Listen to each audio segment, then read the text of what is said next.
संघ का शासन। संघ के शासन की चर्चा भारतीय संविधान के भाग 5 में है और भाग 5 के अंतर्गत अनुच्छेद 52 से अनुच्छेद 151 में है। तो जो संघ का शासन है ये काफी महत्वपूर्ण चैप्टर है। भाग 5 में संघ का शासन है। संघ के शासन को हम लोग 3 भाग में बांटकर पढ़ते हैं। संघ के शासन को जो हम लोग 3 भाग में बांटकर पढ़ते हैं, कार्यपालिका, विधायिका और न्यायपालिका। उसी प्रकार से भाग 6 में राज्य का शासन है और राज्य के शासन को भी हम लोग 3 भाग में बांटकर पढ़ते हैं, कार्यपालिका, विधायिका और न्यायपालिका। तो जो संघ का शासन और राज्य का शासन, संघ के शासन को भी हम लोग 3 भाग में बांटकर पढ़ते हैं, कार्यपालिका, विधायिका और न्यायपालिका। और राज्य के शासन को भी हम लोग 3 भाग में बांटकर पढ़ते हैं, कार्यपालिका, विधायिका और न्यायपालिका। तो जब हम कार्यपालिका पढ़ेंगे ना, तो कार्यपालिका को पढ़ने के क्रम में संघ की कार्यपालिका के अंतर्गत जो आता है उसको पढ़ लेंगे। जब हम लोग राज्य की विधायिका को पढ़ेंगे तो राज्य संघ की विधायिका के साथ साथ राज्य की विधायिका को भी पढ़ लेंगे। और जब हम लोग न्यायपालिका को पढ़ेंगे तो संघ के न्यायपालिका के साथ साथ राज्य के न्यायपालिका को भी हम लोग पढ़ लेंगे। तो मतलब भाग 5 और भाग 6 संघ के शासन, राज्य के शासन दोनों को एक साथ पढ़ेंगे। संघ की कार्यपालिका, राज्य की कार्यपालिका दोनों को एक साथ पढ़ेंगे। संघ की विधायिका, राज्य की विधायिका दोनों को एक साथ पढ़ेंगे। संघ की न्यायपालिका, राज्य की न्यायपालिका दोनों को एक साथ पढ़ेंगे। और आपके पॉलिटी का सबसे महत्वपूर्ण चैप्टर, अगर पॉलिटी में 10 प्रश्न पूछा जाएगा, 10, अगर पॉलिटी में 10 प्रश्न पूछा जाएगा ना,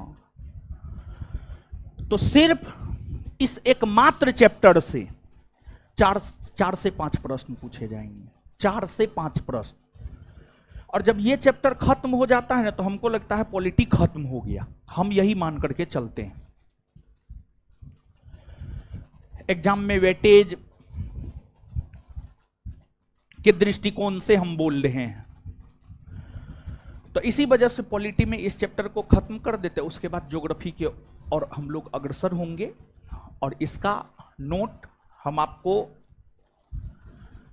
नहीं दे पाए हैं, हमको पता है, लेकिन जो है थोड़ा व्यस्तता होने की वजह से जो है स्टडी मटेरियल में तो करेक्शन हो गया है, लेकिन जो ऑब्जेक्टिव क्वेश्चन है उसमें थोड़ा करेक्शन नहीं कर पाए हैं। एक बार ही पढ़ पाए हैं, उसको कम से कम 3 बार पढ़ते हैं ताकि आंसर में एरर ना हो। और आप देखे होंगे कि जो ऑब्जेक्टिव में आंसर देते हैं उसमें ना के बराबर एरर होता है, 100-200 में एक्का दुक्का एरर होता है। तो एक बार ही पढ़ पाए हैं, आज रात में 2 बार उसको पढ़ेंगे और उसके बाद आज रात या आज सुबह तक में हम अपलोड कर देंगे। यहाँ से जाएंगे, फ्री होने के बाद पढ़ेंगे एक बार, फिर दोबारा पढ़ेंगे और संभवतः रात तक में ही अपलोड कर देंगे। नहीं तो कल क्लास से पहले जरूर हम आपको अपलोड कर देंगे इस चैप्टर के पीडीएफ को। तो अब पीडीएफ नहीं है, कोई दिक्कत नहीं है, हम है पढ़ाते हैं। जो पढ़ाएंगे पीडीएफ में आप कल पढ़ लीजिएगा। थोड़ा सा लेट हो गया है पीडीएफ मटेरियल बनाने में, पुराना मटेरियल तो दे नहीं रहे हैं, नया अपडेट कर रहे हैं, तो उसमें तो थोड़ा टाइम लग जा रहा है। तो शुरुआत करते हैं संघ के शासन। और संघ के शासन जिसकी चर्चा भाग 5 में और अनुच्छेद के संदर्भ में अनुच्छेद 52 से अनुच्छेद 151 में, तो इसको हम लोग अगर देखें तो इसको हम लोग 3 भाग में बांटकर पढ़ते हैं। इसको जो हम लोग 3 भाग में बांटकर पढ़ते हैं, एक होता है आपको कार्यपालिका, एग्जीक्यूटिव, कार्यपालिका। दूसरा होता है आपको विधायिका, विधायिका।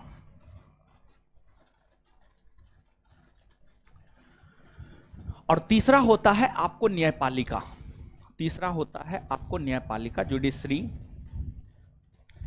न्यायपालिका। देखिए कार्यपालिका की अगर हम लोग बात करें तो कार्यपालिका की चर्चा अनुच्छेद 52 से अनुच्छेद 78 के बीच में है। अनुच्छेद 52 से अनुच्छेद 78 के बीच में कार्यपालिका की चर्चा है। फिर विधायिका की अगर हम बात करें तो विधायिका की चर्चा है अनुच्छेद 79 से अनुच्छेद 123।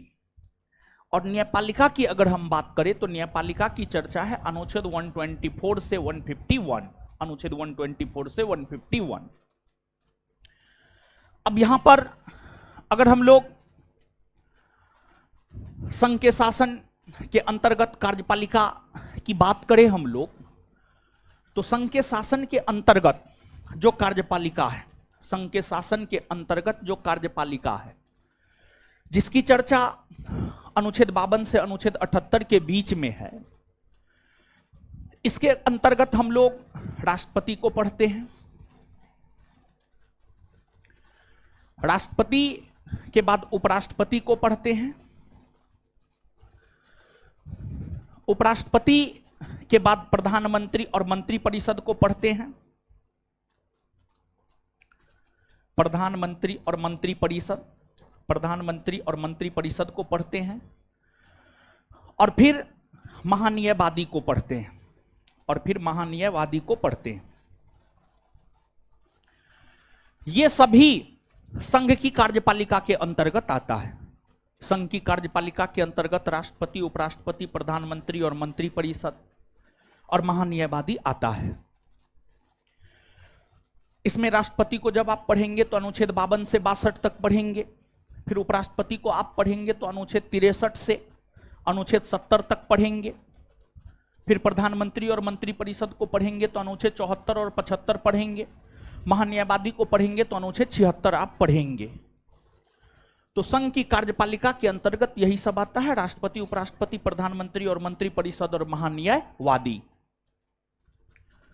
और इस बार बिहार एसआई परीक्षा में 1275 वाला में यह प्रश्न पूछा है, संघ की कार्यपालिका के अंतर्गत कौन आता है और कौन नहीं आता है। कौन नहीं आता है संभवतः यह प्रश्न जो है इस बार बिहार एसआई में पूछा है।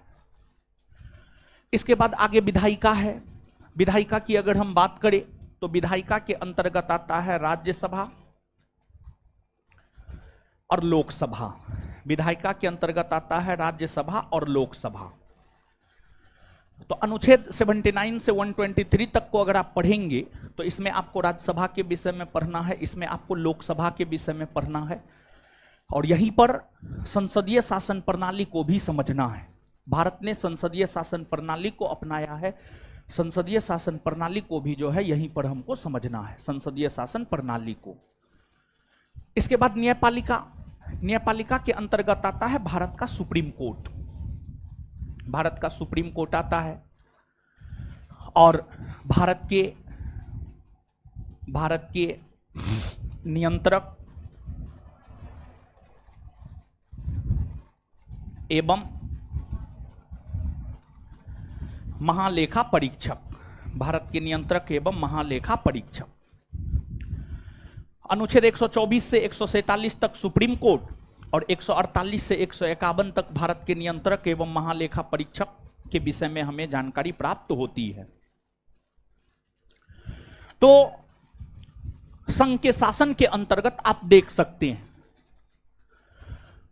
राष्ट्रपति, उपराष्ट्रपति, प्रधानमंत्री, मंत्रिपरिषद, महान्यायवादी, राज्यसभा, लोकसभा, सुप्रीम कोर्ट, भारत के नियंत्रक, महालेखा परीक्षक।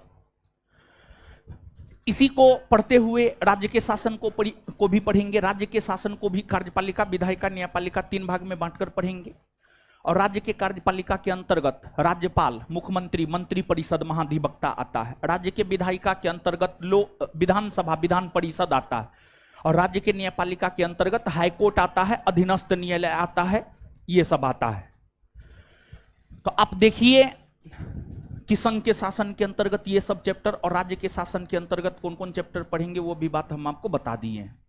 तो मतलब चैप्टर से ही आप अनुमान लगा लीजिए कि कितना महत्वपूर्ण चैप्टर हम पढ़ने जा रहे हैं। किसी भी परीक्षा का क्वेश्चन बैंक पलट करके देखिएगा, यहां से 50% प्रश्न रहता है, इस चैप्टर से 50% प्रश्न रहता है। अगर किसी परीक्षा में 4 क्वेश्चन पूछा है ना, 2 क्वेश्चन इसी चैप्टर से रहता है, चाहे जैसे हो, चाहे कंसेप्चुअल हो या फैक्चुअल हो।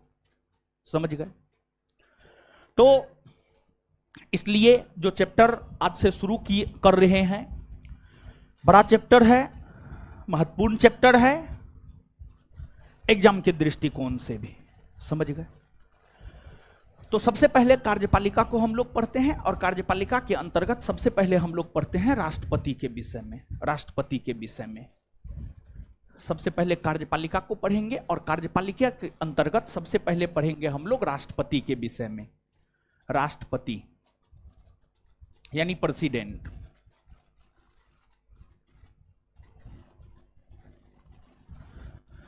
सबसे पहले हम लोग प्रेसिडेंट के विषय में पढ़ते हैं। देखिए, राष्ट्रपति से संबंधित जो अनुच्छेद है, मुख्य तौर पर राष्ट्रपति से संबंधित अनुच्छेद है अनुच्छेद 52 से अनुच्छेद 62। अनुच्छेद 52 से अनुच्छेद 62 राष्ट्रपति से सीधे तौर पर संबंधित है। लेकिन ऐसा नहीं है कि सिर्फ अनुच्छेद 52 से अनुच्छेद 62 ही राष्ट्रपति से संबंधित है, नहीं। अनुच्छेद 52 से अनुच्छेद 62 तो प्रत्यक्ष तौर पर राष्ट्रपति से संबंधित है। इसके अलावा भी और भी कई सारे अनुच्छेद हैं जो राष्ट्रपति से संबंधित है। जैसे अनुच्छेद 72 राष्ट्रपति के क्षमादान, जैसे अनुच्छेद 111 राष्ट्रपति के वीटो शक्ति, जैसे अनुच्छेद 123 राष्ट्रपति के अध्यादेश जारी करने की शक्ति, और भी कई सारे अनुच्छेद है जो राष्ट्रपति से संबंधित है, और भी कई सारे अनुच्छेद है जो राष्ट्रपति से संबंधित है। तो ठीक है, लेकिन सबसे पहले हम लोग अनुच्छेद 52 से अनुच्छेद 62 को समझते हैं कि अनुच्छेद 52 से अनुच्छेद 62 में क्या है। और जब आप राष्ट्रपति के कार्य अधिकार शक्ति को पढ़ेंगे, जब आप राष्ट्रपति के कार्य अधिकार शक्ति को पढ़ेंगे तो वहां पर राष्ट्रपति से संबंधित अन्य अनुच्छेदों को हम लोग पढ़ेंगे। वहां पर राष्ट्रपति से संबंधित अन्य अनुच्छेदों को हम लोग पढ़ेंगे। लेकिन सबसे पहले अनुच्छेद 52 से अनुच्छेद 62 को हम लोग पढ़ते हैं। ठीक है, तो पहला अनुच्छेद है अनुच्छेद 52। पहला अनुच्छेद है अनुच्छेद 52। अनुच्छेद 52, अनुच्छेद 52 की हम बात करें तो अनुच्छेद 52 तो यह कहता है कि भारत का एक राष्ट्रपति होगा।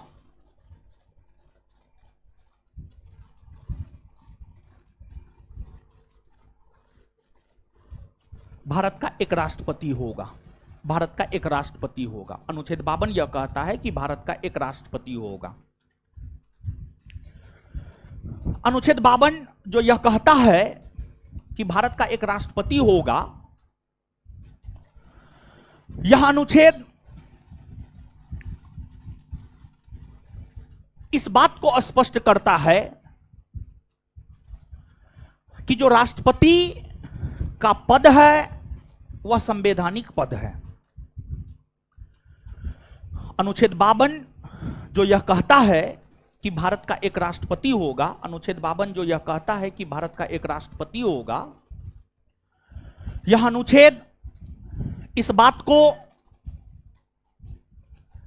स्पष्ट करता है कि जो राष्ट्रपति का पद है यह एक संवैधानिक पद है। जो राष्ट्रपति का पद है यह एक संवैधानिक पद है, क्योंकि संविधान में स्पष्ट तौर पर इसका प्रावधान है। इसी वजह से राष्ट्रपति के पद को हम लोग संवैधानिक पद कह सकते हैं, संवैधानिक पद कह सकते हैं। और राष्ट्रपति भारत देश का सर्वोच्च संवैधानिक पद है। जो राष्ट्रपति का पद है यह भारत देश का सर्वोच्च, सबसे ऊंचा संवैधानिक पद है। इनसे ऊंचा कोई संवैधानिक पद है ही नहीं। राष्ट्रपति से ऊंचा अगर कोई संवैधानिक पद की हम बात करें तो राष्ट्रपति से ऊंचा कोई संवैधानिक पद है ही नहीं। राष्ट्रपति से ऊंचा कोई संवैधानिक पद है ही नहीं। और सर्वोच्च संवैधानिक पद है और राष्ट्रपति देश की एकता, अखंडता और संप्रभुता का प्रतीक माना जाता है। राष्ट्रपति की हम बात करें तो जो राष्ट्रपति होता है, राष्ट्रपति देश की एकता, अखंडता और संप्रभुता का प्रतीक माना जाता है। राष्ट्रपति देश की एकता, अखंडता और संप्रभुता का प्रतीक माना जाता है। राष्ट्रपति देश का सर्वोच्च संवैधानिक पद है और राष्ट्रपति देश की एकता, अखंडता और संप्रभुता को प्रभावित करता है। तो इसलिए राष्ट्रपति का पद एक दिन के लिए भी खाली ना रहे, इसलिए उपराष्ट्रपति के पद का प्रावधान किया गया है। राष्ट्रपति का पद किसी भी सिचुएशन में, किसी भी स्थिति में एक दिन के लिए भी खाली नहीं रहे, इसी वजह से उपराष्ट्रपति के पद का प्रावधान किया गया है। नहीं तो उपराष्ट्रपति का कोई खास काम और उपराष्ट्रपति के पद का कोई खास महत्व नहीं था, लेकिन उपराष्ट्रपति के पद को महत्व, उपराष्ट्रपति को राज्यसभा का सभापति बना करके उसके पद को महत्व का बना दिया गया। उपराष्ट्रपति के पद को महत्व का बना दिया गया। नहीं तो सामान्यतः जो है उपराष्ट्रपति के पद का कोई खास महत्व नहीं था। अनुच्छेद 52 के बाद अगला अनुच्छेद है अनुच्छेद 53। अनुच्छेद 52 के बाद अगर हम लोग देखें तो अगला अनुच्छेद है अनुच्छेद 53। अनुच्छेद 53 की अगर हम बात करें तो जो अनुच्छेद 53 है, अनुच्छेद 53 यह कहता है कि संघ की कार्यपालिका शक्ति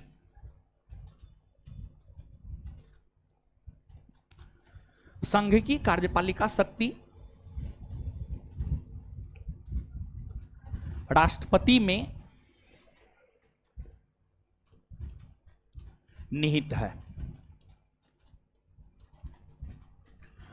अनुच्छेद 53 यह कहता है, अनुच्छेद 53 की हम बात करें तो अनुच्छेद 53 यह कहता है कि संघ की कार्यपालिका शक्ति राष्ट्रपति में निहित है। अनुच्छेद 53 यह कहता है कि संघ की कार्यपालिका शक्ति राष्ट्रपति में निहित है। अनुच्छेद 53 यह कहता है कि संघ की कार्यपालिका शक्ति राष्ट्रपति में निहित है। संघ की कार्यपालिका शक्ति राष्ट्रपति में निहित है। इसका मतलब क्या है? इसका अर्थ क्या है? संघ की कार्यपालिका शक्ति राष्ट्रपति में निहित है, इसका अर्थ है कि संघ सरकार यानी केंद्र सरकार यानी मोदी सरकार, मोदी जी की सरकार है, मोदी सरकार, मनमोहन सिंह प्रधानमंत्री थे उनकी सरकार थी, मनमोहन सरकार आप कह सकते हैं, इंदिरा जी जब प्रधानमंत्री थे इंदिरा गांधी सरकार आप कह सकते थे। तो संघ की कार्यपालिका शक्ति राष्ट्रपति में निहित है। इसका मतलब यह है कि संघ सरकार की यानी केंद्र सरकार की, यानी अंग्रेजी में कहे तो सेंट्रल गवर्नमेंट की, केंद्र सरकार की जो काम करने की शक्ति है, केंद्र सरकार की जो काम करने की शक्ति है, केंद्र सरकार के काम करने की शक्ति राष्ट्रपति में निहित है।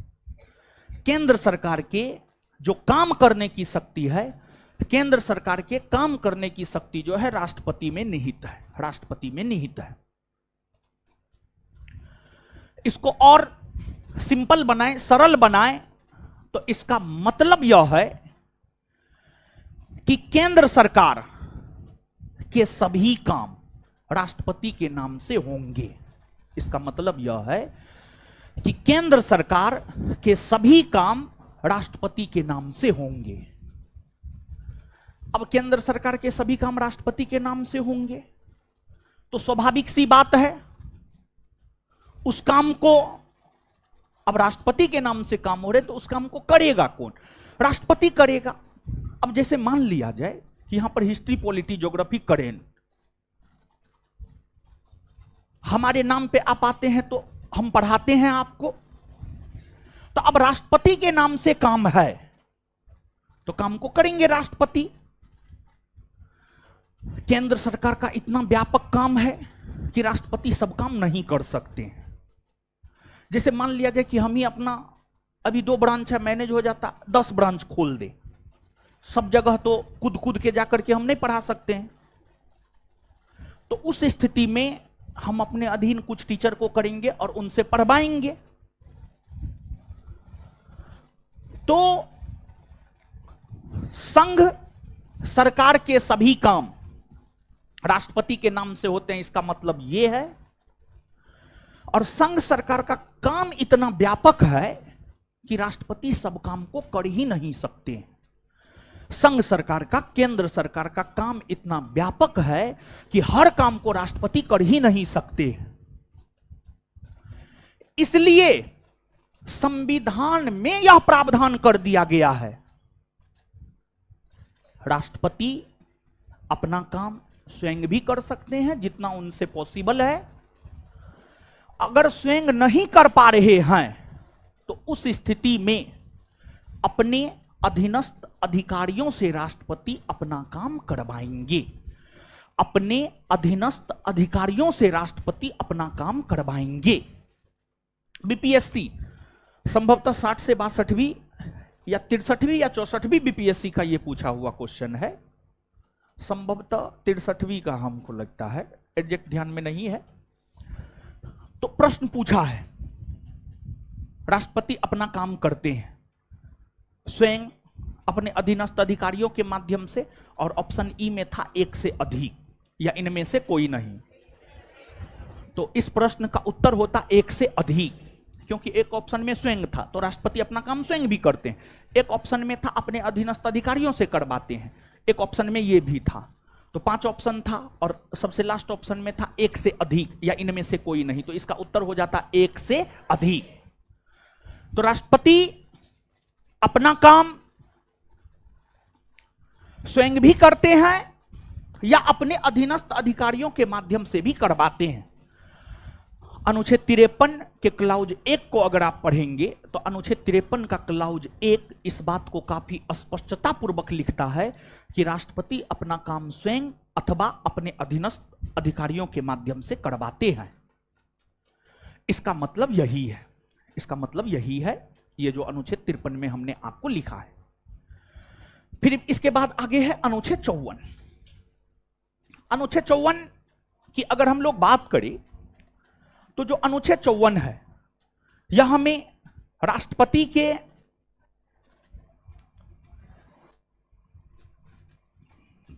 निर्वाचक मंडल,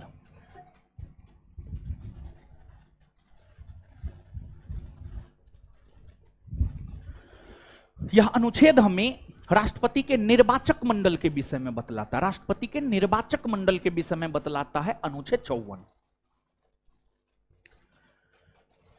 अब राष्ट्रपति का निर्वाचक मंडल देखिए, भारत के राष्ट्राध्यक्ष होते हैं राष्ट्रपति, भारत के राष्ट्राध्यक्ष होते हैं राष्ट्रपति, और भारत के राष्ट्राध्यक्ष जो राष्ट्रपति होते हैं उनका निर्वाचन होता है, उनका चुनाव होता है, उनका निर्वाचन होता है, उनका चुनाव होता है। भारत के राष्ट्राध्यक्ष राष्ट्रपति होते हैं, उनका निर्वाचन होता है, उनका चुनाव होता है। इसलिए भारत एक गणराज्य है। अब राष्ट्रपति का चुनाव होता है, तो राष्ट्रपति के चुनाव में कुछ लोग भाग लेते हैं। राष्ट्रपति का चुनाव होता है तो राष्ट्रपति के चुनाव में कुछ लोग भाग लेते हैं। राष्ट्रपति के चुनाव में जो सदस्यों का एक समूह भाग लेता है, राष्ट्रपति के चुनाव में जो सदस्यों का एक समूह भाग लेता है, उन सदस्यों के समूह को ही राष्ट्रपति का निर्वाचक मंडल हम लोग कहते हैं। राष्ट्रपति के चुनाव में सदस्यों का जो एक समूह भाग लेता है, उसी को हम लोग निर्वाचक मंडल कहते हैं। इसको अगर हम और सरल भाषा में कहे तो हम यह कह सकते हैं कि राष्ट्रपति के चुनाव में भाग लेने वाले जो मतदाता होते हैं, उन्हीं को निर्वाचक मंडल कहते हैं। राष्ट्रपति के चुनाव में भाग लेने वाले जो मतदाता होते हैं, उन्हीं को निर्वाचक मंडल कहते हैं। क्या कहते हैं? निर्वाचक मंडल। अब सवाल ये उठता है कि राष्ट्रपति के निर्वाचन में कौन भाग लेता है? तो राष्ट्रपति के निर्वाचन की अगर हम बात करें तो राष्ट्रपति के निर्वाचन में आम जनता भाग नहीं लेता है। राष्ट्रपति के निर्वाचन में आम जनता भाग नहीं लेता है। राष्ट्रपति के निर्वाचन में आम जनता के द्वारा जो अपने क्षेत्र के एमएलए और अपने क्षेत्र के एमपी को चुना जाता है, अपने क्षेत्र के मेंबर ऑफ लेजिस्लेटिव असेंबली मतलब विधायक, और अपने क्षेत्र के जो एमपी मेंबर ऑफ पार्लियामेंट यानी सांसद को चुना जाता है।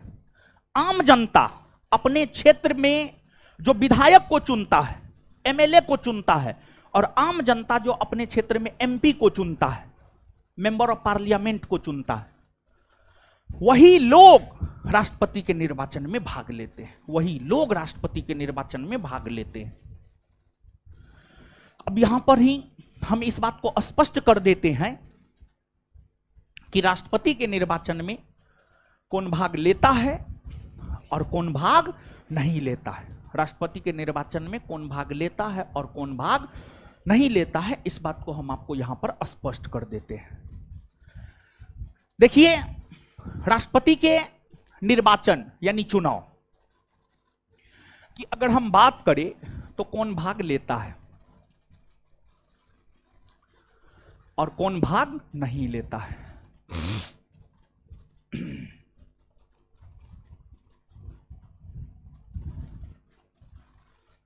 कौन भाग लेता है और कौन भाग नहीं लेता है। तो देखिए, भारत ने संसदीय शासन प्रणाली को अपनाया है। भारत की अगर आप बात करेंगे तो भारत ने संसदीय शासन प्रणाली को अपनाया है, पार्लियामेंट्री सिस्टम को अपनाया है। और पार्लियामेंट्री सिस्टम के अंतर्गत पार्लियामेंट में 2 सदनों का होना जरूरी है।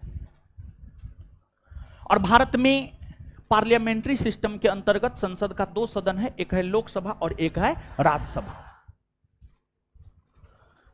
तो जो लोकसभा और राज्यसभा है, ये संसद के 2 सदन हैं। लोकसभा में निर्वाचित सदस्य होते हैं, मनोनीत सदस्य होते हैं। राज्यसभा में निर्वाचित सदस्य होते हैं, मनोनीत सदस्य होते हैं। तो जो लोकसभा और राज्यसभा के निर्वाचित और मनोनीत सदस्य होते हैं, उसमें से अगर देखा जाए तो लोकसभा और राज्यसभा के निर्वाचित सदस्य राष्ट्रपति के चुनाव में भाग लेते हैं। मतलब लोकसभा राज्यसभा के वैसे सदस्य जो इलेक्टेड होते हैं, जो चुनाव के माध्यम से लोकसभा और राज्यसभा के सदस्य बनते हैं, वो राष्ट्रपति के निर्वाचन में भाग लेते हैं। और जो नॉमिनेटेड होते हैं वो राष्ट्रपति के निर्वाचन में भाग नहीं लेते हैं, यानी जो मनोनीत होते हैं वो राष्ट्रपति के निर्वाचन में भाग नहीं लेते हैं। तो राष्ट्रपति के चुनाव में अगर देखा जाए तो संसद के दोनों सदनों यानी लोकसभा और राज्यसभा के निर्वाचित सदस्य भाग लेते हैं। निर्वाचित सदस्य भाग लेते हैं। संसद के दोनों सदनों के निर्वाचित सदस्य भाग लेते हैं। लोकसभा राज्यसभा के निर्वाचित सदस्य भाग लेते हैं। लोकसभा राज्यसभा के निर्वाचित सदस्य भाग लेते हैं। वही मनोनीत सदस्य की हम बात करें तो मनोनीत सदस्य भाग नहीं लेते हैं। दूसरा, सभी राज्यों के विधानसभा में भी दो प्रकार के सदस्य होते हैं, एक निर्वाचित, एक मनोनीत। तो सभी राज्यों के विधानसभा के जो निर्वाचित सदस्य होते हैं वो भी राष्ट्रपति के चुनाव में भाग लेते हैं। बिहार राज्य के विधानसभा के 243 निर्वाचित सदस्य, उत्तर प्रदेश राज्य के विधानसभा के 403 निर्वाचित सदस्य, सभी राज्यों के विधानसभा के निर्वाचित सदस्य भी भाग लेते हैं। तो दूसरा, अगर आप देखेंगे राष्ट्रपति के चुनाव में, तो राष्ट्रपति के चुनाव में सभी राज्यों के विधानसभा के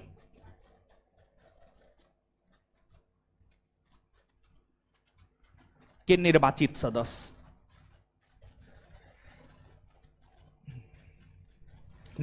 सदस्य भाग लेते हैं। इसके बाद सभी राज्यों के विधानसभा के जो मनोनीत सदस्य होते हैं वो भाग नहीं लेते हैं।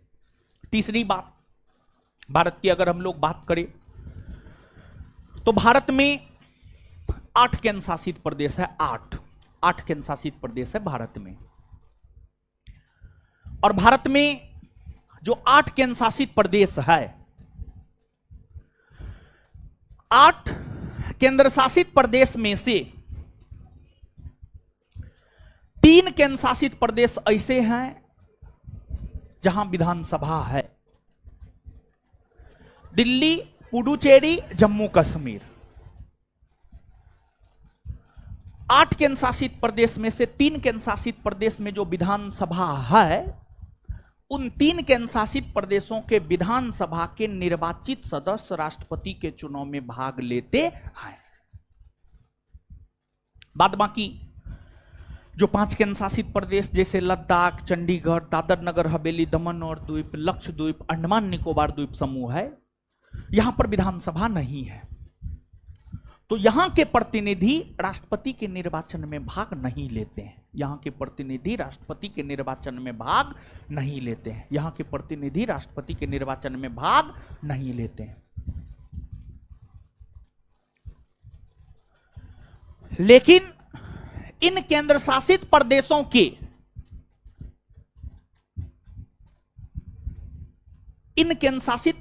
के जो लोकसभा के चुने हुए प्रतिनिधि होते हैं वो पार्टिसिपेट करते हैं। जैसे अंडमान निकोबार द्वीप समूह में का कोई एमपी है तो वो पार्टिसिपेट करेगा, समझ गए। तो एक चीज यहां पर और भाग लेते हैं, मैं आपको जोड़ना होगा कि दिल्ली, पुडुचेरी, जम्मू और कश्मीर के विधानसभा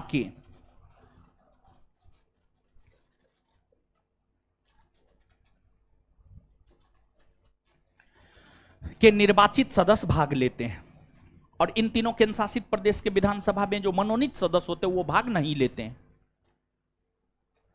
बस इतने ही लोग भाग लेते हैं, इसके अलावा राष्ट्रपति के निर्वाचन में कोई भी भाग नहीं लेता है। तो राष्ट्रपति के निर्वाचन में कौन कौन भाग लेता है? तो राष्ट्रपति के निर्वाचन में संसद के दोनों सदनों के निर्वाचित सदस्य भाग लेते हैं। राष्ट्रपति के निर्वाचन में सभी राज्यों के विधानसभा के निर्वाचित सदस्य भाग लेते हैं। राष्ट्रपति के निर्वाचन में दिल्ली, पुडुचेरी, जम्मू कश्मीर के अनुशासित प्रदेश के विधानसभा के निर्वाचित सदस्य भाग लेते हैं। ये सब लोग राष्ट्रपति के निर्वाचन में भाग लेते हैं। अब कौन भाग नहीं लेते हैं? तो पहला तो संसद के दोनों सदनों के मनोनीत सदस्य भाग नहीं लेते हैं। सभी राज्यों के विधानसभा के मनोनीत सदस्य भाग नहीं लेते हैं। दिल्ली, पुडुचेरी, जम्मू कश्मीर विधानसभा के मनोनीत सदस्य भाग नहीं लेते हैं। इसके अलावे अगर आप बात करेंगे विधान परिषद की, विधान परिषद के कोई भी सदस्य भाग लेते ही नहीं है, चाहे वह निर्वाचित सदस्य हो या चाहे मनोनीत सदस्य हो। विधान परिषद के कोई भी सदस्य राष्ट्रपति के निर्वाचन में भाग लेते ही नहीं है, चाहे वह निर्वाचित सदस्य हो चाहे वो मनोनीत सदस्य हो। अब सवाल ये उठता है कि विधान परिषद के कोई भी सदस्य भाग क्यों नहीं लेते हैं? विधान परिषद के कोई भी सदस्य राष्ट्रपति के निर्वाचन में भाग इसलिए नहीं लेते हैं क्योंकि भारत के 2800 राज्य में विधान परिषद है ही नहीं।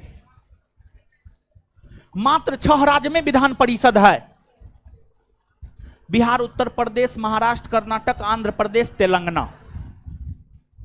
तो भारत के सभी राज्यों में विधान परिषद नहीं है। भारत के सभी राज्यों में विधान परिषद नहीं है, इसलिए भारत के सभी राज्यों में विधान परिषद नहीं है, इसलिए विधान परिषद के निर्वाचित हो या मनोनीत कोई भी सदस्य राष्ट्रपति के निर्वाचन में भाग नहीं ले। तो यहां पर हम लोग लिख सकते हैं भाग नहीं लेते हैं में संसद के दोनों सदन,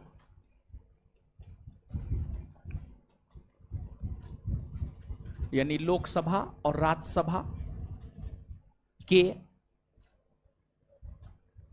मनोनीत सदस्य भाग नहीं लेता है। सभी राज्यों के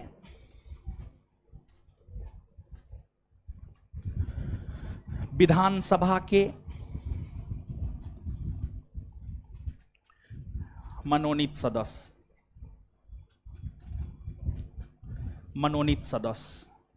फिर इसके बाद दिल्ली, पुडुचेरी, जम्मू कश्मीर के विधानसभा के मनोनीत सदस्य,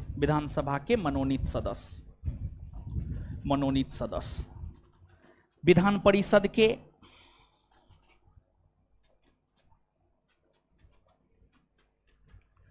निर्वाचित और मनोनीत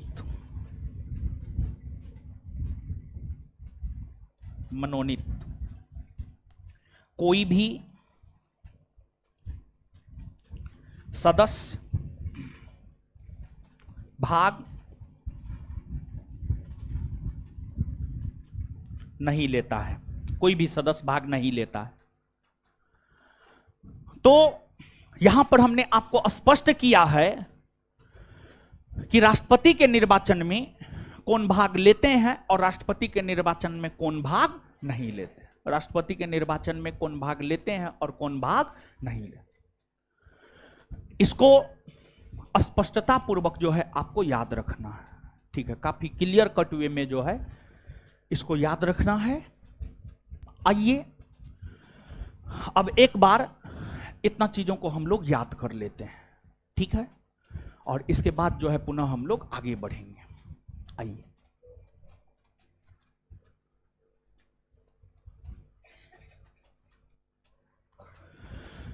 आइए सब चीज बोर्ड पे लिखा हुआ है। संघ के शासन के विषय में जानकारी हमें भारतीय संविधान के कौन भाग से मिलती है? संघ के शासन के विषय में जानकारी कौन भाग से, कौन अनुच्छेद से, कौन अनुच्छेद से कौन अनुच्छेद? संघ के शासन को हम लोग कितने भाग में बांटकर पढ़े? कितने भाग में? पहला, दूसरा, तीसरा। कार्यपालिका के विषय में जानकारी कौन अनुच्छेद से कौन अनुच्छेद देते? 52 से। कार्यपालिका के विषय में जानकारी हमें कौन अनुच्छेद से कौन? 52 से 78। कार्यपालिका के अंतर्गत कौन कौन आता है?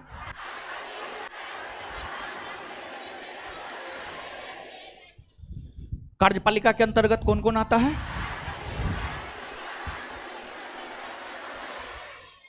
विधायिका के विषय में जानकारी कौन अनुच्छेद से कौन अनुच्छेद? विधायिका के विषय में जानकारी कौन अनुच्छेद से कौन? विधायिका के अंतर्गत कौन कौन आता है? राज्यसभा और विधायिका के अंतर्गत कौन कौन आता है? न्यायपालिका के विषय में जानकारी कौन अनुच्छेद से कौन अनुच्छेद? 124 से 100। न्यायपालिका के अंतर्गत कौन कौन आता है? चलिए आगे। कौन अनुच्छेद यह कहता भारत का एक राष्ट्रपति होगा? भारत का एक राष्ट्रपति होगा। भारत का सर्वोच्च संवैधानिक पद कौन है? भारत का सर्वोच्च संवैधानिक पद, भारत का सर्वोच्च संवैधानिक पद भारत की एकता, अखंडता, और संप्रभुता का प्रतीक कौन माना जाता है? कौन अनुच्छेद कहता है भारत का एक राष्ट्रपति होगा? कौन अनुच्छेद कहता है? राष्ट्रपति का पद संवैधानिक है या नहीं? संवैधानिक है ना। संघ की कार्यपालिका शक्ति किसमें निहित होता है? किसमें निहित होता है?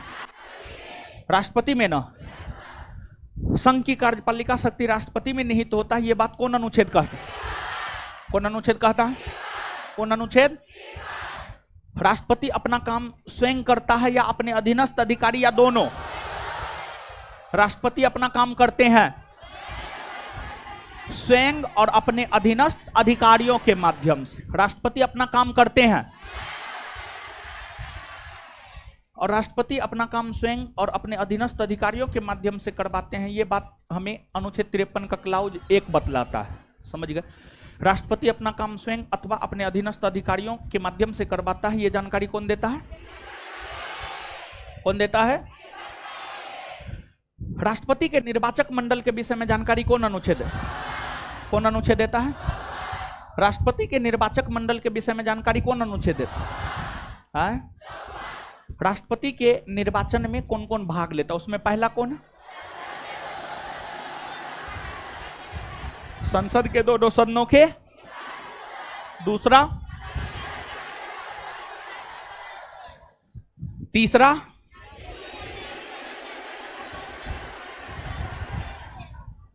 एक बार फिर से बताइएगा, राष्ट्रपति के चुनाव में कौन कौन भाग लेते हैं? दूसरा, तीसरा, चलिए आगे। राष्ट्रपति के चुनाव में कौन कौन भाग नहीं लेता? पहला, दूसरा, तीसरा, चौथा, एक बात बताइए, विधान परिषद के निर्वाचित या मनोनीत कोई भी सदस्य भाग क्यों नहीं लेते? क्योंकि भारत के सभी राज्यों में विधान परिषद विधान परिषद के कोई भी सदस्य राष्ट्रपति के निर्वाचन में क्यों भाग नहीं लेते हैं? क्योंकि सभी राज्यों में विधान परिषद। क्लियर है ये बात? अब आगे बढ़ते हैं। इसको जो है ना, भाग लेता है और भाग नहीं लेता है, इसको थोड़ा देखिए तो एक बार फिर से। इसको बोर्ड पे देखिए तो सब लोग, दिमाग में इस चीज को हटाइए तो 1 मिनट के लिए। 1 मिनट के लिए दिमाग में हटाइए। पढ़िए, बोर्ड देखिए, बोर्ड देखिए सब लोग, बोर्ड देखिए और दिमाग में हटाने का प्रयास कीजिए तो इसको।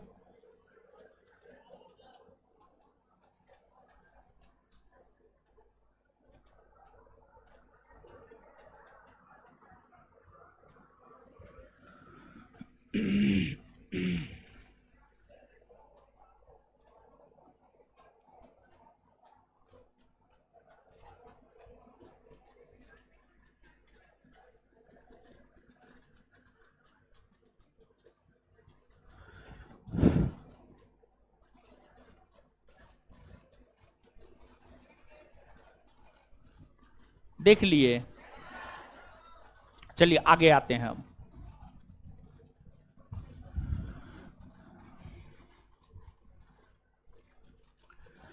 इसके बाद अगला अनुच्छेद है अनुच्छेद 55।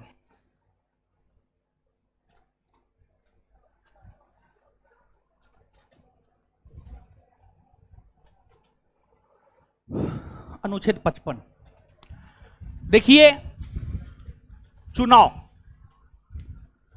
भारत एक डेमोक्रेटिक कंट्री है, लोकतांत्रिक देश है, और किसी भी लोकतांत्रिक देश में आप देखेंगे चुनाव होता ही होता है। और भारत विश्व का सबसे बड़ा लोकतांत्रिक देश है, इसलिए भारत में चुनाव का, इलेक्शन का काफी महत्व है। भारत में राष्ट्रपति का चुनाव अलग तरीका से होता है, लोकसभा का चुनाव, विधानसभा का चुनाव अलग तरीका से होता है, राज्यसभा का चुनाव, विधान परिषद का चुनाव अलग तरीका से होता है। भारत में चुनाव अलग अलग तरीका से होते हैं, लोकसभा विधानसभा का अलग तरीका से, राज्यसभा विधान परिषद का अलग तरीका से, राष्ट्रपति उपराष्ट्रपति का चुनाव अलग तरीका से। तो जो अनुच्छेद 55 है, यह अनुच्छेद हमें राष्ट्रपति के चुनाव के रीति या तरीका के विषय में बतलाता है। मतलब राष्ट्रपति का चुनाव किस तरीका से होता है, किस रीति से होता है, इस विषय में बतलाता है अनुच्छेद 55। राष्ट्रपति का चुनाव किस रीति से होता है या किस तरीका से होता है, इस विषय में हमें बतलाता है अनुच्छेद 55। तो अनुच्छेद 55 की अगर हम बात करें तो यह अनुच्छेद हमें राष्ट्रपति के चुनाव के रीति या तरीका के विषय में बतलाता है। अनुच्छेद 55 हमें राष्ट्रपति के चुनाव की रीति या तरीका के विषय में बतलाता है।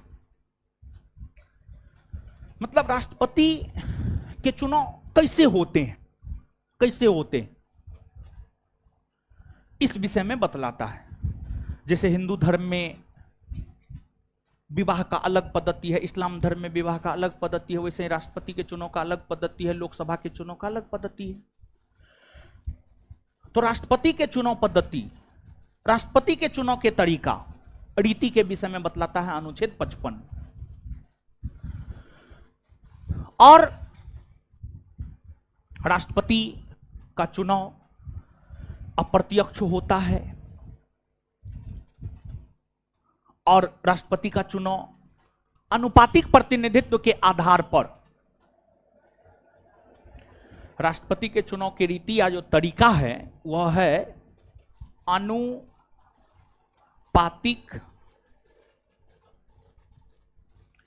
प्रतिनिधित्व के आधार पर एकल संक्रमणीय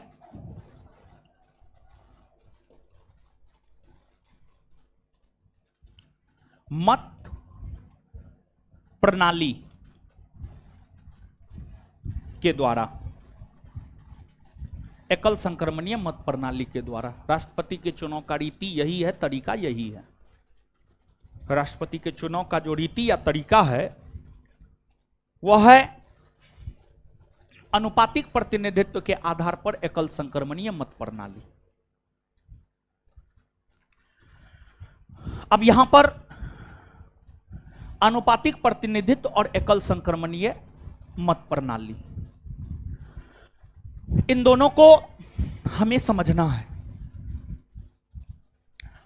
लेकिन ये दोनों चीज को अभी हम लोग नहीं समझेंगे, इसको हम आगे समझेंगे, कल के सेशन में हम समझेंगे। नोट आपके पास रहेगा ना तो समझाते जाएंगे, लाइन बाय लाइन देखते जाइएगा तो ज्यादा स्पष्ट होगा। कल आपके पास नोट आ जाएगा तो इसी वजह से इसको हम कल समझाएंगे, इसको हम आज नहीं समझा रहे। तो यहां पर सीधे तौर पर इस बात को अभी दिमाग में जाने दीजिए कि जो राष्ट्रपति का चुनाव होता है उसके रीति या तरीका के विषय में जानकारी हमें देता है अनुच्छेद 55।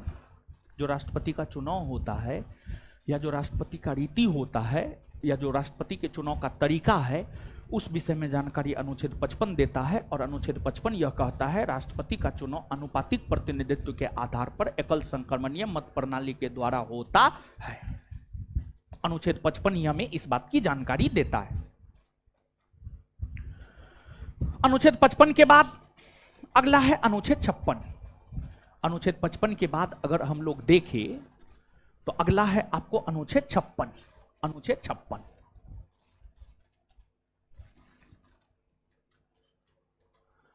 अनुच्छेद 56 की अगर हम बात करें तो यह अनुच्छेद हमें राष्ट्रपति के कार्यकाल के विषय में बतलाता है। राष्ट्रपति के कार्यकाल, राष्ट्रपति के कार्यकाल, राष्ट्रपति का कार्यकाल कितने वर्षों का होगा, राष्ट्रपति का कार्यकाल कितने वर्षों का होगा।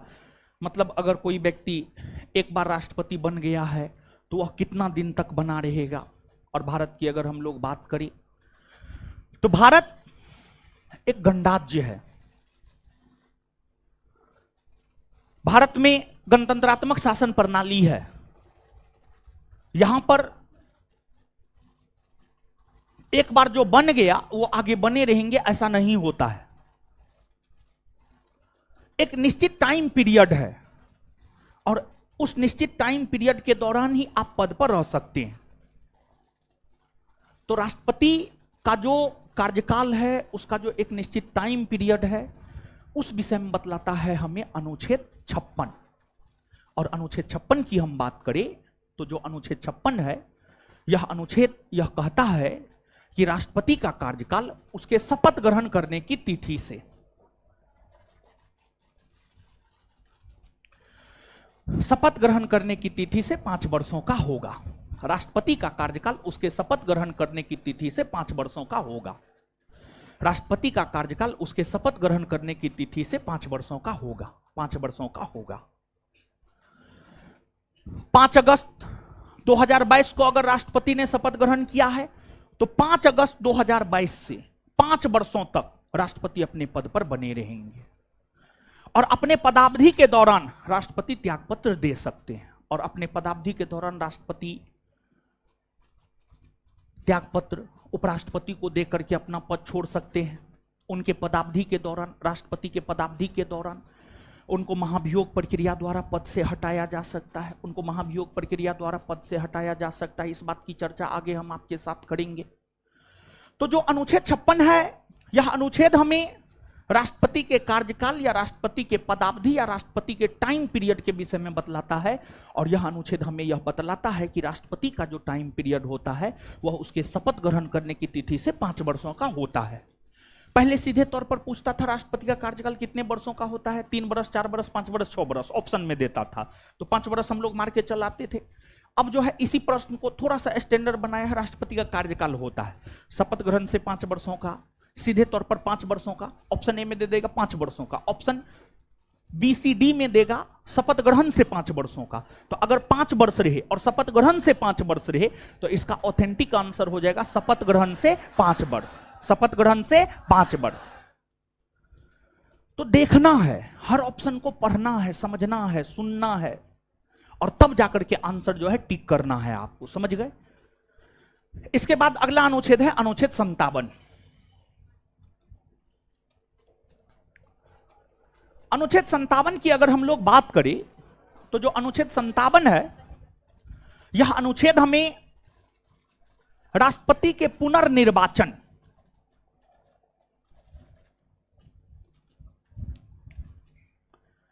अनुच्छेद 57 की हम बात करें तो जो अनुच्छेद 57 है यह अनुच्छेद हमें राष्ट्रपति के पुनर्निर्वाचन के विषय में जानकारी देता है।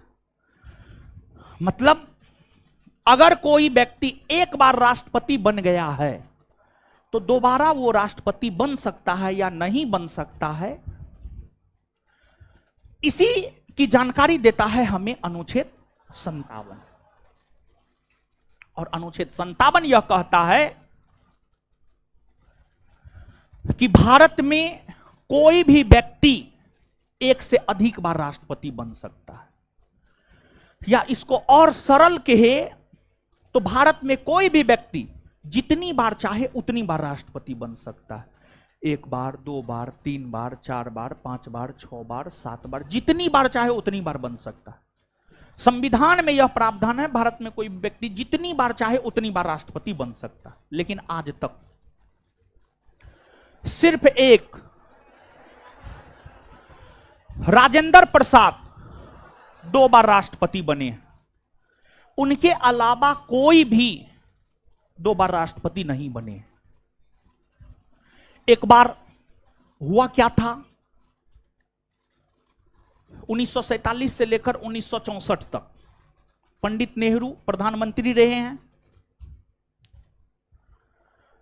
और राजेंद्र प्रसाद 1950 से 1962 तक राष्ट्रपति रहे हैं। पहला कार्यकाल जब राष्ट्रपति श्री राजेंद्र प्रसाद जी का था तो उस कार्यकाल के दौरान राजेंद्र प्रसाद और पंडित नेहरू का संबंध काफी शानदार रहा, लेकिन बाद में जाकर पंडित नेहरू का संबंध राजेंद्र प्रसाद से खराब हो गया। और जब पंडित नेहरू का संबंध राजेंद्र प्रसाद से खराब हो गया, यानी रिश्ता में मिठास के जगह खटास उत्पन्न हो गया, रिश्ता में दरार उत्पन्न हो गया, तो पंडित नेहरू दोबारा तो राष्ट्रपति राजेंद्र प्रसाद को बनवा दिए, लेकिन राजेंद्र प्रसाद का मन यह था कि जैसे पंडित नेहरू तीसरी बार प्रधानमंत्री पद की शपथ लिए हैं, राजेंद्र प्रसाद की भी इच्छा थी कि हम भी तीसरी बार राष्ट्रपति पद की शपथ ले, तीसरी बार भी राष्ट्रपति बने। लेकिन दोनों के बीच संबंध काफी खराब हो गया था, तो इसी वजह से पंडित नेहरू चाह रहे थे कि नहीं, अब तिबारा राजेंद्र जी राष्ट्रपति ना बने। तो पंडित नेहरू ने मंत्रिमंडल की बैठक में यह बात उठाया कि क्यों ना अनुच्छेद 57 में संशोधन करके यह प्रावधान कर दे कि भारत में कोई भी व्यक्ति 2 बार ही राष्ट्रपति बन सकता है, 2 बार से ज्यादा नहीं बन सकता है। जैसे अमेरिका में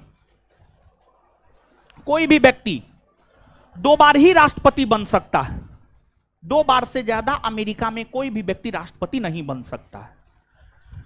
और विश्व के अधिकतर लोकतांत्रिक विकसित देश में यह प्रावधान है, कोई भी व्यक्ति राष्ट्राध्यक्ष 2 बार ही बन सकता है।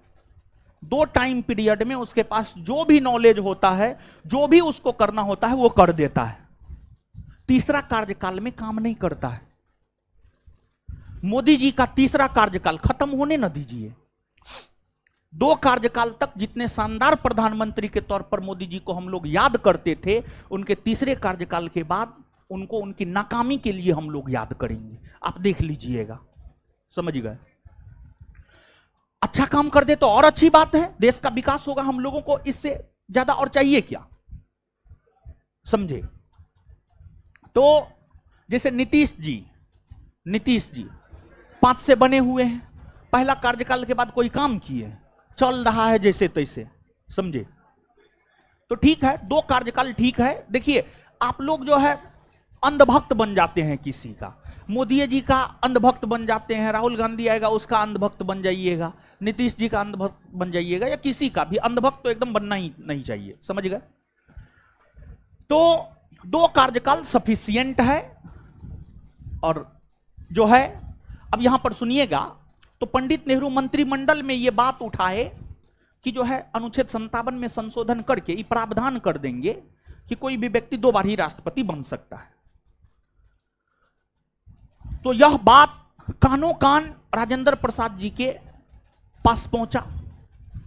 तो राजेंद्र प्रसाद जी को लगा कि हमारे कारण जो है संविधान में संशोधन हो जाएगा अनुच्छेद 57 में।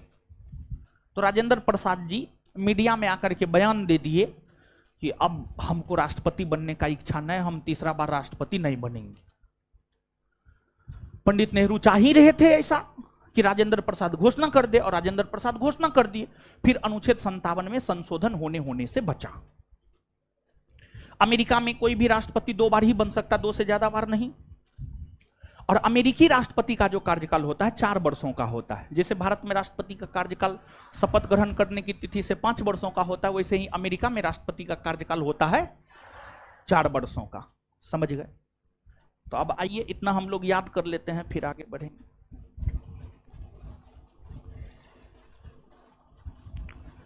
हाँ, नवनीत जी,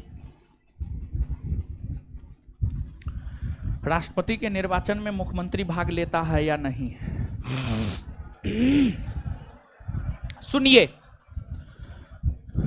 अच्छा प्रश्न है, और अभी जो पढ़ाएं उससे रिलेटेड प्रश्न है, इसलिए बता देते हैं। देखिए, राष्ट्रपति के निर्वाचन में मुख्यमंत्री भाग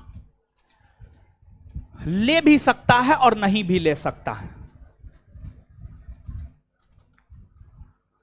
अब मुख्यमंत्री के निर्वाचन राष्ट्रपति के निर्वाचन में मुख्यमंत्री भाग ले भी सकता है और नहीं भी ले सकता है। जैसे अगर मुख्यमंत्री विधानसभा का सदस्य है तो वह भाग लेगा। जैसे ममता बनर्जी मुख्यमंत्री है और ममता बनर्जी विधानसभा की सदस्य है, तो ममता बनर्जी राष्ट्रपति के निर्वाचन में भाग लेंगी, नीतीश कुमार जी भाग नहीं लेंगे। नीतीश कुमार जी भी बिहार के मुख्यमंत्री हैं, वो राष्ट्रपति के निर्वाचन में भाग नहीं लेंगे। क्यों भाग नहीं लेंगे? इसलिए भाग नहीं लेंगे क्योंकि नीतीश कुमार जी विधान परिषद के सदस्य हैं। विधान परिषद के सदस्य हैं, तो विधान परिषद के सदस्य चाहे निर्वाचित हो या मनोनीत राष्ट्रपति के निर्वाचन में भाग नहीं लेते। तो इसलिए अगर हम लोग बात करें मुख्यमंत्री की, तो मुख्यमंत्री राष्ट्रपति के निर्वाचन में भाग ले भी सकता है और नहीं भी ले सकता है। अगर मुख्यमंत्री बनने के लिए विधानसभा या विधान परिषद दोनों में से किसी भी एक सदन का सदस्य होना जरूरी है। अगर मुख्यमंत्री विधानसभा का सदस्य है तो वह राष्ट्रपति के निर्वाचन में जरूर भाग लेगा। जैसे ममता बनर्जी भाग लेंगी, जैसे आपको जितने भी राज्य में विधानसभा के सदस्य मुख्यमंत्री हैं वो भाग लेंगे, और जो भी मुख्यमंत्री विधान परिषद का सदस्य है वो भाग नहीं लेंगे। समझिएगा।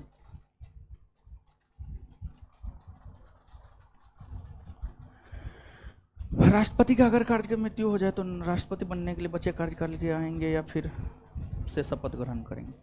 आगे बताएंगे, काहे अकबका रहे हैं, आगे अनुच्छेद 62 में आएंगे तो बताएंगे। ठीक है, आप लोग तो चाहते हैं कि जो है तुरंते सब चीज जान ले। महाराज रुकिए, नहीं क्वेश्चन बताएंगे। अभी पूरा पढ़ा दिए हैं, जो क्वेश्चन भेजना शुरू कर दिए हैं। ठीक है, वो वाला सवाल निर्वाचन में कौन भाग लेगा नहीं लेगा वो तो हो गया था, तो एक कंफ्यूजन था तो हम आपको बता दिए हैं। ठीक है, आगे पढ़ाएंगे, अनुच्छेद 62 में ही पूरा बताएंगे। अभी बता कर ये क्या फायदा, आगे तो हम जा ही रहे हैं अनुच्छेद 62 की ओर। ये जिसका क्वेश्चन था अनुच्छेद 62 में आपका क्लियर हो जाएगा, थोड़ा देर वेट कीजिए, समझे? तो पहले पढ़ाने दीजिए तब क्वेश्चन दीजिएगा। ठीक है, तो आइए यहां तक पहले याद कर लेते फिर आगे बढ़ेंगे। ठीक है,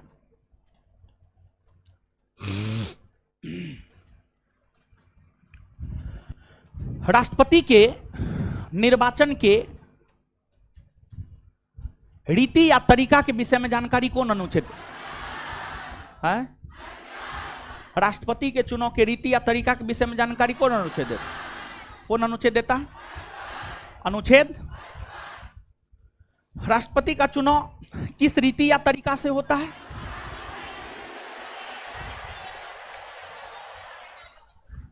राष्ट्रपति का चुनाव किस रीति या तरीका से होता है?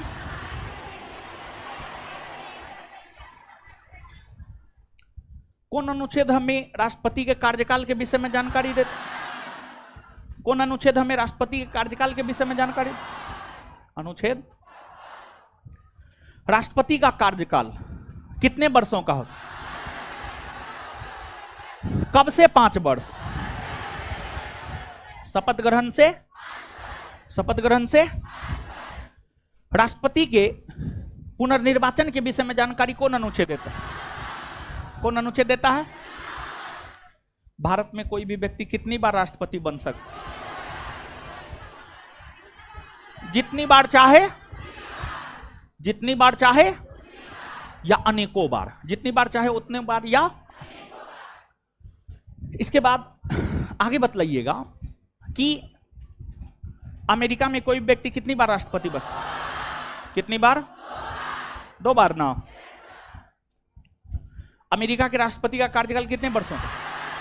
कितने वर्षों का होता है? 4 वर्ष ना। चलिए ठीक।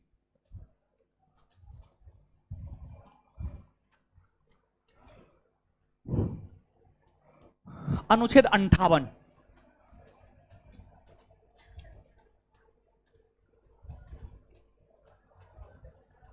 अनुच्छेद 58। देखिए अनुच्छेद 58 की अगर हम लोग बात करें तो यह अनुच्छेद हमें राष्ट्रपति बनने की योग्यता,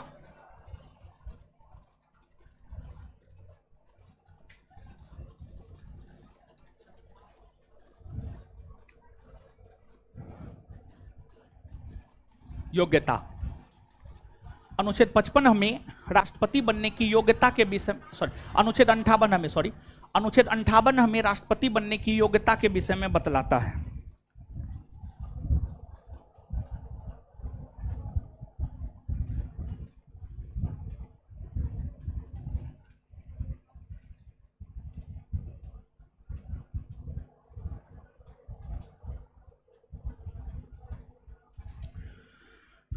देखिए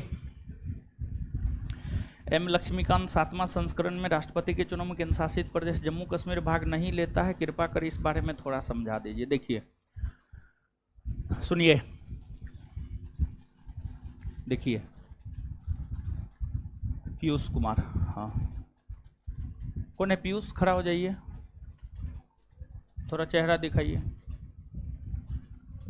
क्या है जी?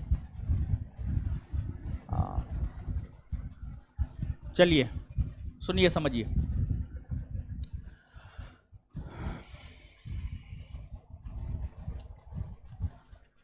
जम्मू कश्मीर को लेकर इनका सवाल है। एक बात बताइए, जम्मू कश्मीर पुनर्गठन विधेयक 2019 अगस्त 2019 में आया, संसद ने उसे अगस्त 2019 में ही पारित कर दिया। लोकसभा ने, सॉरी पहले राज्यसभा ने 5 अगस्त 2019, लोकसभा ने 6 अगस्त 2019 और राष्ट्रपति ने 9 अगस्त 2019 जम्मू कश्मीर पुनर्गठन विधेयक 2019 को पारित कर दिया।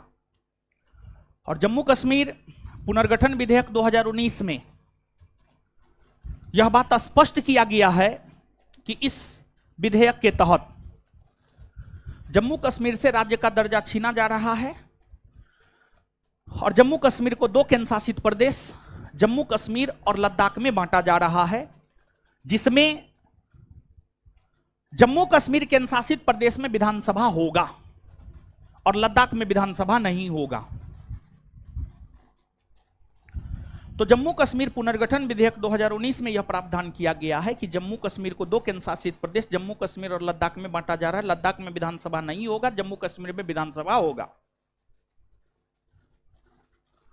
और केंद्र शासित प्रदेश के विधानसभा के निर्वाचित सदस्य राष्ट्रपति के चुनाव में भाग लेंगे। यह प्रावधान 70वां संविधान संशोधन 1991 के तहत हुआ है।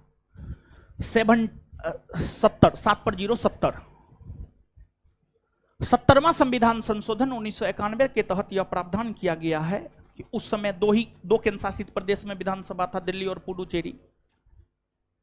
तो वैसे केंद्र शासित प्रदेश जहां विधानसभा है वहां के निर्वाचित सदस्य राष्ट्रपति के चुनाव में भाग लेते हैं, ले सकते हैं।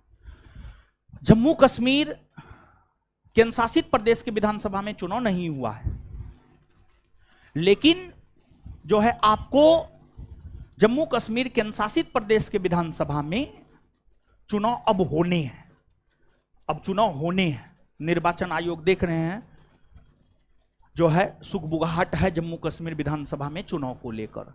तो जम्मू कश्मीर केंद्र शासित प्रदेश के विधानसभा के निर्वाचित सदस्य भाग लेंगे। कहां क्या दिया हुआ है उससे कोई मतलब नहीं है, जो बताए हैं वही सही है, ठीक है, लेंगे। स्पष्ट हुआ आपका बात? पढ़ाने दीजिए न पहले, बात पढ़ाए हैं ने क्वेश्चन भेजना। राष्ट्रपति के मोटा से क्या अभिप्राय और कोटा से, और राष्ट्रपति कोटा से क्या अभिप्राय? तो अनुच्छेद 55 में ही बताएंगे। अनुच्छेद 55 बताए हैं लेकिन विस्तार पूर्वक नहीं ना बताए हैं। राष्ट्रपति के कोटा से क्या अभिप्राय है कल पढ़िएगा ना तो समझ में आ जाएगा, ठीक है। जब अनुपातिक प्रतिनिधित्व और एकल संक्रमणीय मत प्रणाली समझ जाएंगे तब आप इस बात को समझ जाएंगे कि राष्ट्रपति के कोटा से क्या अभिप्राय है। ठीक है, सर मेरा 10th के सर्टिफिकेट में पापा के नाम में सरनेम गलत हो गया और 12th graduation, Aadhaar card, PAN card, voter card में सब सही है, तो इसमें कोई फॉर्म भरने में कोई दिक्कत होगा? एकदम होगा, काहे नहीं होगा दिक्कत। 10th का सर्टिफिकेट बहुत या सबसे आवश्यक सर्टिफिकेट है। 10th का सर्टिफिकेट सुधार करवाइए, सुधार करवाइए, सुधार हो सकता है। बोर्ड में कांटेक्ट कीजिए, अपने स्कूल में कांटेक्ट कीजिए, वहां से सुधार करवाइए। एफिडेविट करवा करके जो है, एफिडेविट करवा करके सुधार करवाइए। इसमें एकदम दिक्कत हो सकता है। दिक्कत कैसे नहीं हो सकता, क्या बात करते हैं आप, एकदम दिक्कत हो सकता है। डॉक्यूमेंट वेरिफिकेशन अच्छे से कर देगा तो डॉक्यूमेंट वेरिफिकेशन में लास्ट में आप छटा जाइएगा। अभी उचित टाइम है, आप सुधार लीजिए जो भी भेजे हैं, ठीक है। काहे नहीं दिक्कत होगा, एकदम दिक्कत हो सकता है। सब जगह एक होना चाहिए। बताइए आप लोग माँ बाप तक के नाम में सर्टिफिकेट में कहीं आम, कभी कहीं इमली भर देते हैं भाई।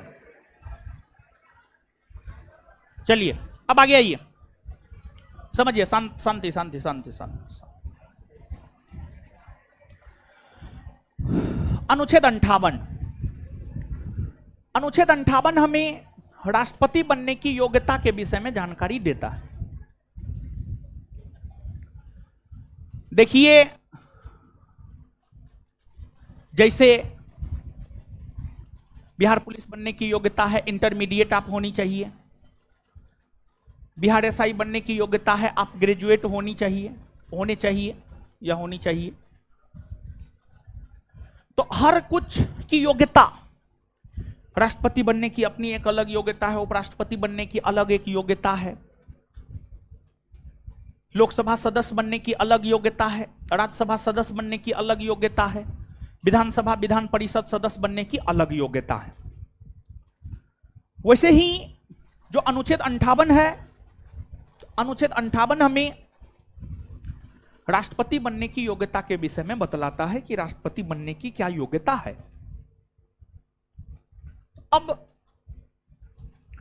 सर्वोच्च संवैधानिक पद है, तो राष्ट्रपति बनने की जो पहली योग्यता है, राष्ट्रपति बनने की पहली योग्यता की हम बात करें तो राष्ट्रपति बनने की जो पहली योग्यता है, पहली योग्यता है भारत का नागरिक हो।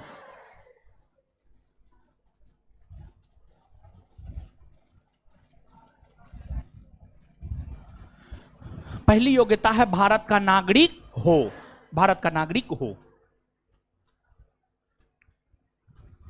दूसरी योग्यता है उम्र कम से कम 35 वर्ष हो, कम से कम 35 वर्ष, इससे कम नहीं। अधिक से अधिक 60, 70, 75, 80, 90, 95, 100, 120, 150 कुछ भी हो सकता है। तो अधिक से अधिक उम्र का कोई जिक्र नहीं है, अधिक से अधिक उम्र का कोई जिक्र नहीं है। कम से कम उम्र हो 35 वर्ष। अगला, लाभ के पद पर ना हो,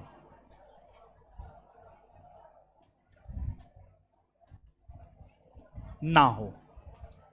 अगला, लोकसभा सदस्य बनने की योग्यता रखता हो।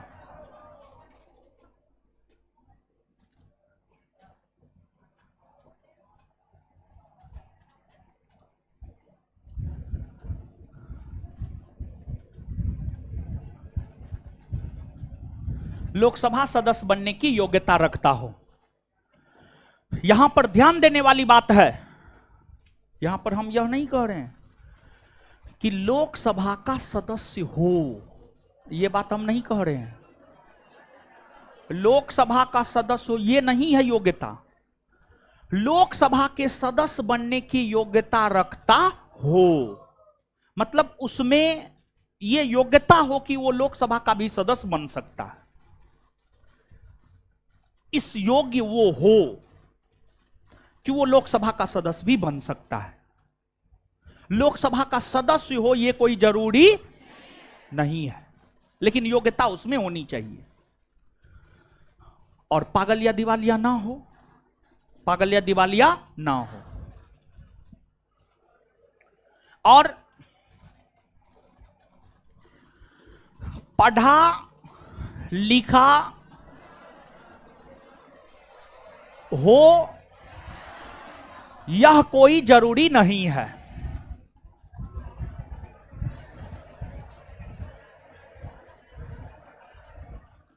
यह कोई जरूरी नहीं है, अर्थात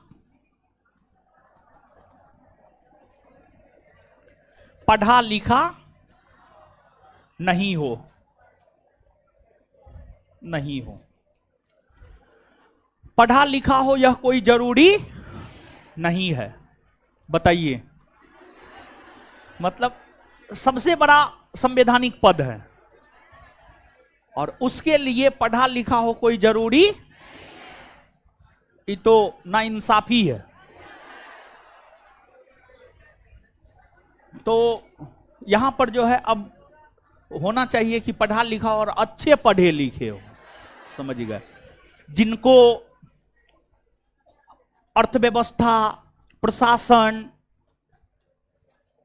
राजनीतिक व्यवस्था, सब चीज की जानकारी हो, वित्तीय जानकारी हो, हर चीज की जानकारी हो। ऐसा होना चाहिए, क्या नहीं होना चाहिए? समझे? तो पढ़ा लिखा हो यह कोई जरूरी नहीं। इतना योग्यता रख करके आप राष्ट्रपति का चुनाव लड़ सकते हैं, लेकिन इसके बाद भी और भी कुछ जरूरी है। इसके बाद और भी क्या कुछ जरूरी है? इसके बाद और भी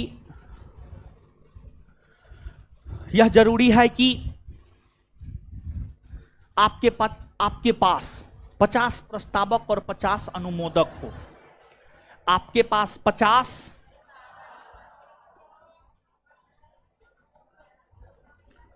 और 50 अनुमोदक हो, मतलब कम से कम 50 लोग आपको राष्ट्रपति बनाने का प्रस्ताव रखे, वो प्रस्तावक, और कम से कम 50 लोग उसको स्वीकृति प्रदान करें कि हां हम इसे राष्ट्रपति बनाना चाहते हैं। मतलब जैसे मान लिया जाए कि ये लड़की है, ये कह रही है कि हम प्रस्ताव रखते हैं कि हम इसको राष्ट्रपति बनाना चाहते हैं। प्रस्तावक हो गई और ये कह रही है हम इसको स्वीकृति देते हैं, ये अनुमोदक हो गई। समझ गए? जो प्रस्ताव रखता है प्रस्तावक, जो स्वीकृति देता है अनुमोदक। लेकिन यहां पर ध्यान देने वाली बात यह है, प्रस्तावक और अनुमोदक कोई ऐसे ही नहीं बन सकता है। प्रस्तावक और अनुमोदक वही बन सकता है जो राष्ट्रपति के निर्वाचन में मतदान करता है। मतलब राष्ट्रपति के निर्वाचक मंडल के जो सदस्य होते हैं वही प्रस्तावक और अनुमोदक बन सकता है। राष्ट्रपति के निर्वाचक मंडल के जो सदस्य होते हैं वही प्रस्तावक और अनुमोदक बन सकता है। मतलब राष्ट्रपति के चुनाव में जो भाग लेता है, सभी राज्यों के विधानसभा के निर्वाचित सदस्य, लोकसभा, राज्यसभा के निर्वाचित सदस्य, तो प्रस्तावक और अनुमोदक वही बन सकता है जो राष्ट्रपति के निर्वाचन में भाग लेता है। दूसरी बात, जो प्रस्तावक बनेगा वो अनुमोदक नहीं, जो अनुमोदक बनेगा वो प्रस्तावक नहीं। मतलब प्रस्तावक अलग होगा और अनुमोदक, प्रस्तावक अलग होगा और अनुमोदक। समझ गए बात? तो 50 प्रस्तावक और 50 अनुमोदक भी होना चाहिए। इसके बाद आपके पास कम से कम 15,000 रुपया भी होना चाहिए।